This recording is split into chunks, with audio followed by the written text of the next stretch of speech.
تیرا کلام رہے گا قائم پہاڑ جب نہ رہے خدایا، تیرے منہ کی ایک بات بھی ٹلے گی نہ چاہے کچھ بھی ہو، تیری مان دیے ہے زندہ سونے سے بھی قیمتی، میرا دل یہ دے گواہی ہے یہ کتاب عظیم، نازل کرے اپنا کلام شکستہ دلوں کو سکون ملے، تاریکی دور ہو میری راہیں روشن کر، دل اپنا کلام کثرت سے اے خدا بدل دے، رہائی دے کثرت سے پھل ملا، کلام رہے گا قائم پہاڑ جب نہ رہے خدایا، تیرے منہ کی ایک بات بھی ٹلے گی نہ چاہے کچھ بھی ہو۔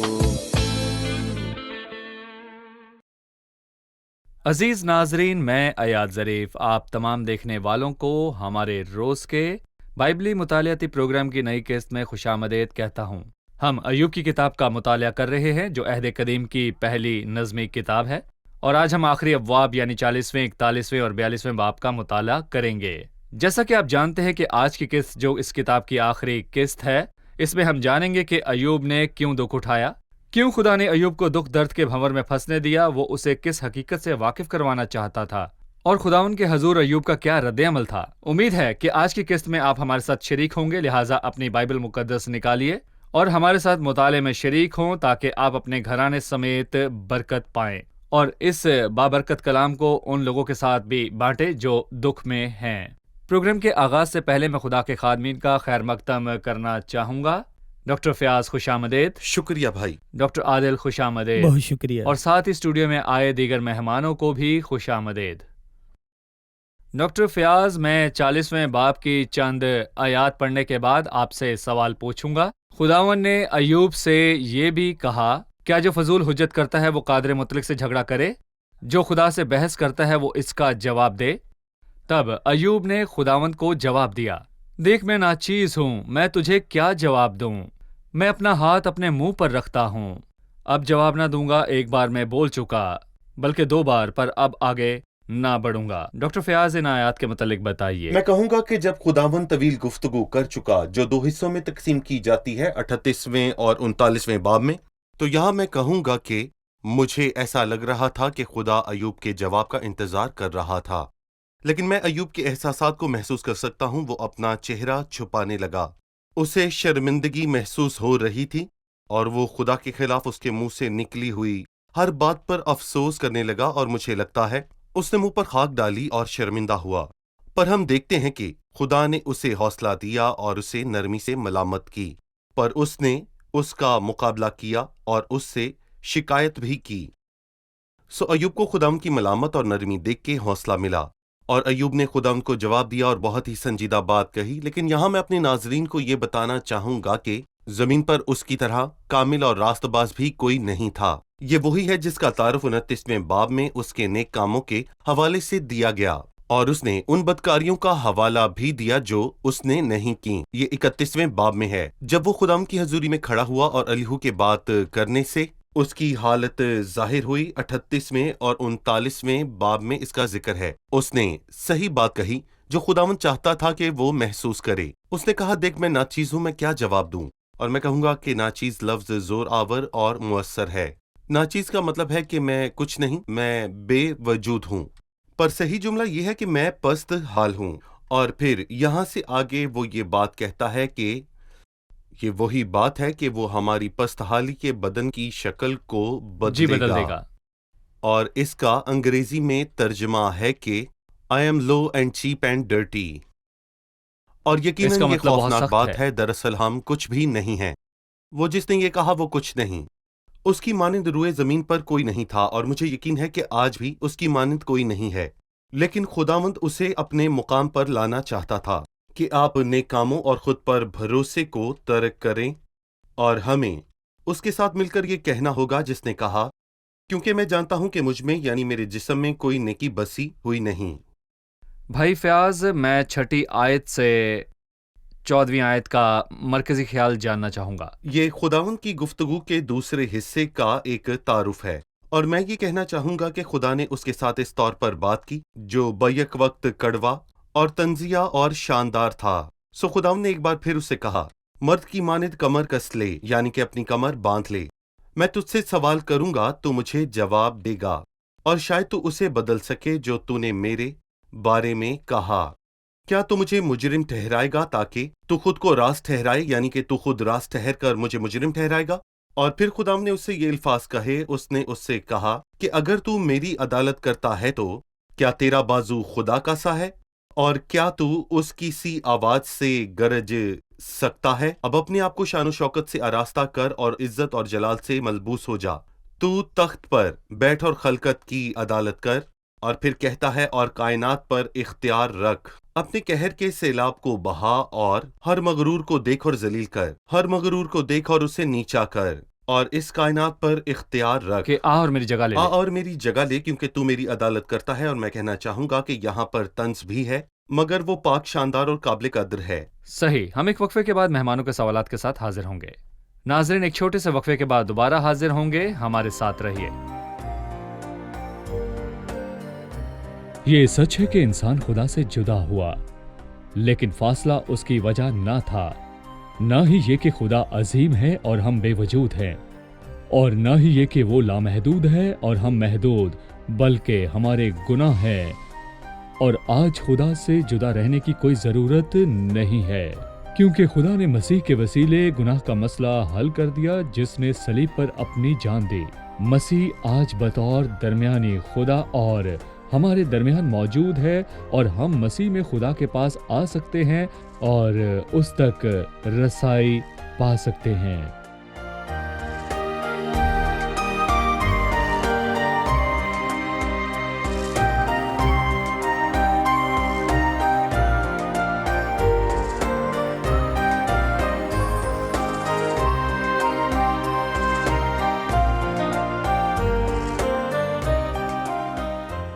خوش آمدید، آئیے چلتے ہیں مہمانوں کی جانب اور جانتے ہیں ان کا سوال۔ میرا سوال ہے، ہم ایوب کے دوستوں کو قصوروار ٹھہراتے آئے ہیں۔ انہوں نے صحیح بات تو کہی، لیکن ایوب کو حوصلہ نہ دیا، خداوند کی عظمت کی بات کی۔ حالانکہ انہیں ایوب سے خدا کے رحم کی بات کرنی چاہیے تھی کہ خدا کو اس کے درد کا احساس ہے، لیکن جب خدا نے ایوب سے بات کی، اس نے بھی اپنی عظمت اور قدرت کی بات کی۔ تو خدا کی بات میں اور ان کی بات میں کیا فرق ہے؟ جی دیکھیں، فرق ہے؟ ایوب کے دوستوں کا خدا کی عظمت کو بیان کرنے کا مقصد یہ تھا کہ وہ گناہ گاروں کو سزا دیتا ہے، اور وہ یہ کہنا چاہتے تھے کہ یہ ایوب کے لیے مناسب نہیں ہے کیونکہ وہ بدکار اور گناہ گار نہیں تھا۔ لیکن جب خداوند نے بات کی تو اس نے تخلیق میں اپنی قدرت اور کمزور مخلوق پر اپنے رحم و ترس کی بات کی، کیونکہ خدا کی عظمت کو دیکھنے سے انسان کو اپنے چھوٹے ہونے کا احساس ہوتا ہے، اور یہی بات ایوب کے لیے مناسب تھی۔ جی صحیح۔ سو وہ اسے بتانا چاہتے تھے کہ خدا بے حد عظیم ہے، لیکن خدا بدی کا انتقام لینے میں بھی عظیم ہے، جو کہ تو نے کی ہے۔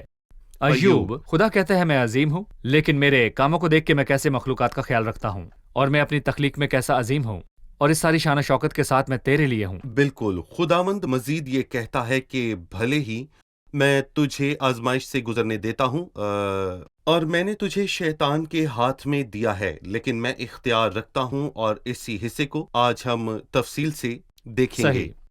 ڈاکٹر عادل، ابھی ہم 40ویں باب پر ہی ہیں۔ 15ویں آیت سے باب کے آخر تک ایک مخلوق یعنی دریائی گھوڑے کے متعلق بات کی گئی، خداوند نے اس کی صفات پر گفتگو کی، اور 41ویں باب میں ایک اور مخلوق کی بات کی جو مگر کہلاتا ہے، اور اس نے اس کی صفات اور خوبیاں بھی بیان کی۔ لہٰذا ان دو مخلوقات میں ہم کیا دیکھتے ہیں؟ خداوند نے ایوب سے کہا کہ کیا تو ایسے جانوروں اور مخلوقات پر اختیار یا ان کی دیکھ بھال کر سکتا ہے کہ جنگلی سانڈ اور گھوڑا، اور اس نے شتر مرغ کی بات کی اور جوان شیروں کی، لیکن یہاں وہ سب سے طاقتور ترین جانوروں کی بات کر رہا ہے۔ اگر ہم پہلے دریائی گھوڑے کی بات کریں تو بھائی ایاد، اگر آپ دریائی گھوڑے کے جسم کے ہر حصے کو غور سے دیکھیں تو وہ بے انتہا قوت کے باعث ممتاز ہے۔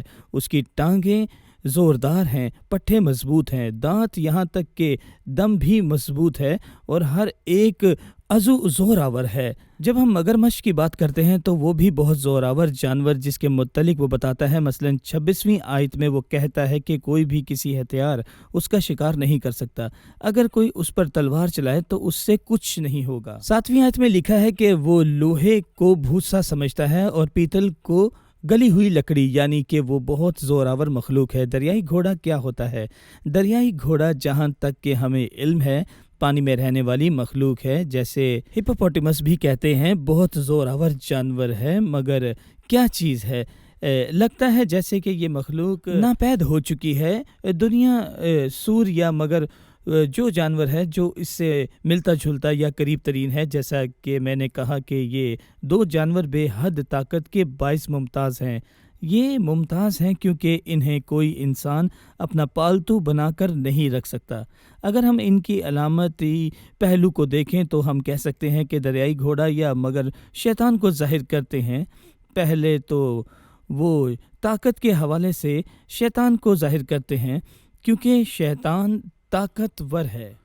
خداوند نے لوکا اس کے 11ویں باب میں اس کے متعلق کہا ہے، زور آور آدمی ہتھیار باندھے ہوئے اپنی حویلی کی رکھوالی کرتا ہے۔ تو لہٰذا اگر شیطان زور آور ہے تو میں انسان ہوتے ہوئے کمزور ہوں، تو پناہ گاہ اور قلعہ کہاں ہے میرا خداوند کے سوا جو حقیقی چٹان ہے؟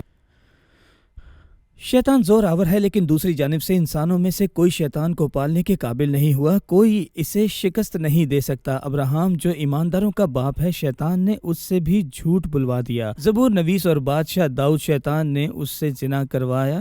خدا کا نبی موسیٰ، شیطان نے اس کا قتل کروایا۔ وہ شروع ہی سے خونی رہا ہے، لیکن واحد ہستی جو شیطان پر جو خدا کا دشمن ہے غالب آ سکتی ہے وہ ابن آدم ہے۔ اس نے صلیب پر اس کے ساتھ شدید جنگ کی تاکہ موت کے وسیلہ سے اس کو جسے موت پر قدرت حاصل تھی یعنی ابلیس کو تباہ کرے۔ وہ اس کے سب کاموں پر اختیار رکھتا ہے۔ ان دونوں جانوروں کا حوالہ دے کر شیطان کی طرف اشارہ کیا گیا ہے، جیسا کہ ہم جانتے ہیں کہ 41ویں باب میں اس کے لیے کہا گیا ہے، کیا تم اگر کوئی شست سے باہر نکال سکتا ہے؟ جی ہاں، شست سے کیا شیطان کو یقیناً نکالا نہیں۔ جا سکتا ہے؟ دراصل شیطان کو کوئی نہیں نکال سکتا، بلکہ وہ لوگوں کو صحیح۔ نکالتا ہے کیونکہ وہ خونی ہے۔ یہ پہلی بات ہے۔ 9ویں آیت میں وہ کہتا ہے، دیکھ اس کے بارے میں امید بے فائدہ ہے۔ شیطان پر بھروسہ امید کون نہ کرتا رکھ۔ ہے؟ کس نے ہاں۔ شیطان پر امید رکھی اور وہ اس امید پر صادق ٹھہرا؟ وہ جھوٹا یہ ہے۔ سب لوگوں کے وہ لیے جھوٹا ہے۔ خبرداری ہے۔ جو لطف کے پیچھے بھاگتا ہے وہ شیطان کا پیرو ہے اور امید بے فائدہ۔ پھر 14ویں آیت میں اس کے متعلق کہا گیا کہ اس کے منہ کے کواڑوں کو کون کھول سکتا ہے؟ اس کے دانتوں کا دائرہ دہشت ناک ہے۔ جب شیطان انسان کو نگل جاتا ہے، شیطان جو انسان کو نگل جانا چاہتا ہے۔ 22ویں آیت میں لکھا ہے، طاقت اس کی گردن میں بستی ہے دہشت اس کے آگے اور دہشت اس کے ہے۔ آگے چلتی ہے۔ چلنے سے مراد دہشت اور غم اس کے آگے بھاگتے ہیں۔ وہ کہنا چاہتا ہے دیکھیں وہ کتنا طاقتور ہے، لیکن ایک اور ہے، یعنی خداوند یسوع مسیح جو سارے جلال کا مالک ہے، موت، جس نے موت کے وسیلے سے اس کو جسے موت پر قدرت حاصل تھی تباہ کیا، جو ابلیس کو حاصل تھی۔ اور اور یقیناً مکاشفہ 20ویں باب میں ہم اس دہشت ناک انجام کو دیکھتے ہیں کہ خداوند اسے آگ اور گندک کی جھیل میں ڈالے گا۔ لیکن صحیح۔ جب خداوند نے ان دو مخلوقات کی بات کی تو وہ یہ کہنا چاہتا تھا کہ کوئی انہیں قابو میں نہیں کر سکتا، سو میں انہیں قابو کیے ہوئے ہوں۔ سو میں نے دریائے گھوڑے کے متعلق کہا، کیا تو پھندا لگا کر ان کی نکیل کو چھیدے گا؟ اور کیا تو اسے تائب کر سکتا ہے؟ اور کیا تو اس پر اپنی مرضی جما سکتا ہے؟ نہیں، ایسا نہیں ہو سکتا، نہیں۔ لیکن وہ اسے بتاتا ہے میں ایسا کر سکتا ہوں، اور ان الفاظ کی اہمیت ہے، اور ان الفاظ کے ذریعے وہ بتانا چاہتا ہے کہ وہ شیطان کو اپنے مقاصد کے لیے استعمال کر سکتا ہے، اور اگر تو یہ دیکھتا ہے کہ تیرے ساتھ کیا ہوا، تو میں شیطان کو تیری بھلائی کی خاطر استعمال کر رہا ہوں۔ میں نے شیطان کو اجازت دی، لیکن میں نے اس پر حد بھی باندھی ہے۔ ہر بات میرے اختیار میں ہے، میں بھلائی ظاہر کروں گا۔ یقیناً ہم نے علامتی پہلو پر بات کی اور ہم نے جانا کہ یہ دو جانور شیطان کو ظاہر کرتے ہیں، لیکن جسمانی طور پر یہ حقیقی ہیں جو بے حد طاقتور ہیں۔ اور دریائی گھوڑے کے لیے عبرانی لفظ کا مطلب ہے حیوانات کی جمع، سے وہ کہنا چاہتا ہے کہ اس کی طاقت غیر معمولی ہے۔ مگر کوئی عبرانی میں لوفا کہتے ہیں جس کا مطلب ہے بلدار، اور یہ مگرمچھ یا ڈریگن کے لیے بھی استعمال ہوتا ہے۔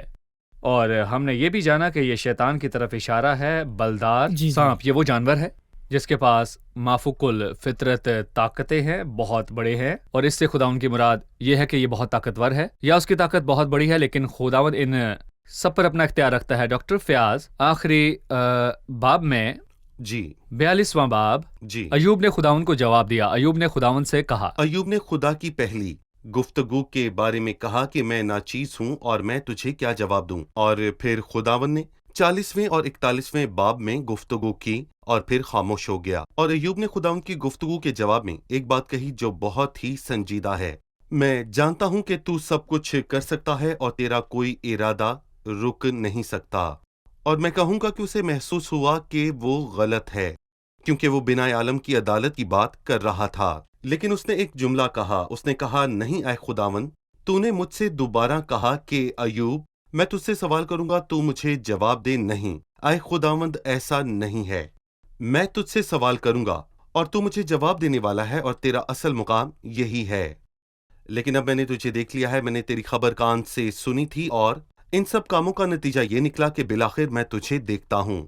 اس لیے مجھے اپنے آپ سے نفرت ہے اور میں خاک اور راکھ میں توبہ کرتا ہوں۔ نفرت کا لفظ زور آور ہے جس کا مطلب ہے کہ میں بہت کراہتا ہوں، جی یعنی کہ مجھے خود سے نفرت ہے۔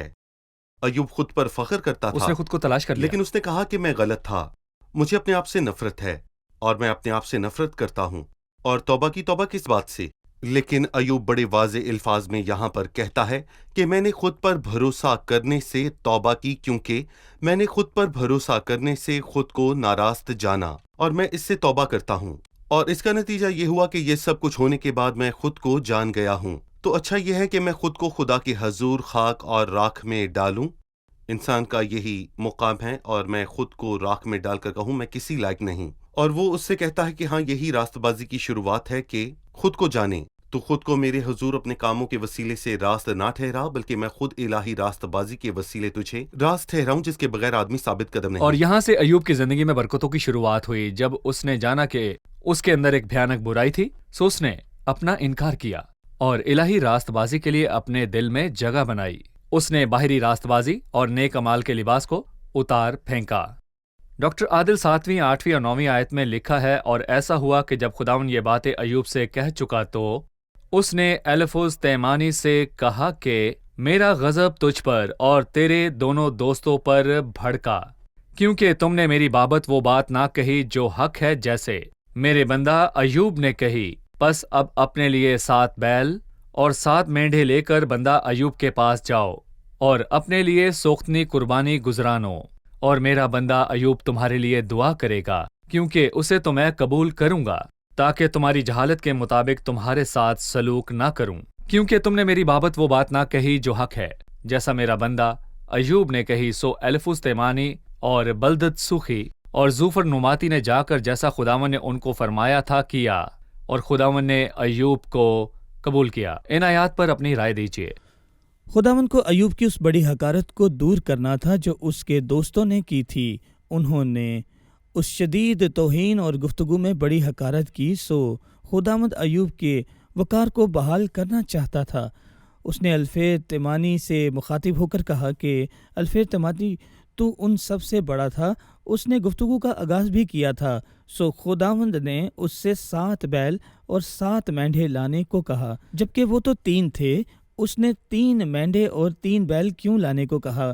نہیں، 7 بیل خداوند کے کلام کو کامل تابعداری کی بات کرتے ہیں، 7 مینڈھے تصدیق کی کاملیت کی بات کرتے ہیں۔ سو ٹھیک ہے، ہم 7 بیل اور 7 مینڈھے لے کر آئیں گے اور اپنے لیے قربانی دیں گے۔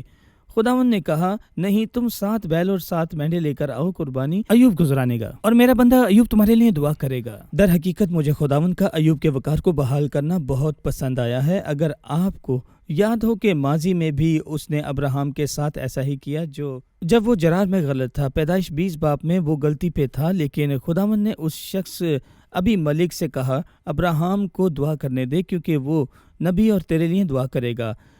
خداوند نے یہی ایوب کے ساتھ بھی کیا، بھلے ہی وہ کمزور تھا، لیکن اس نے کہا میرا بندہ ایوب تمہارے لیے دعا کرے گا۔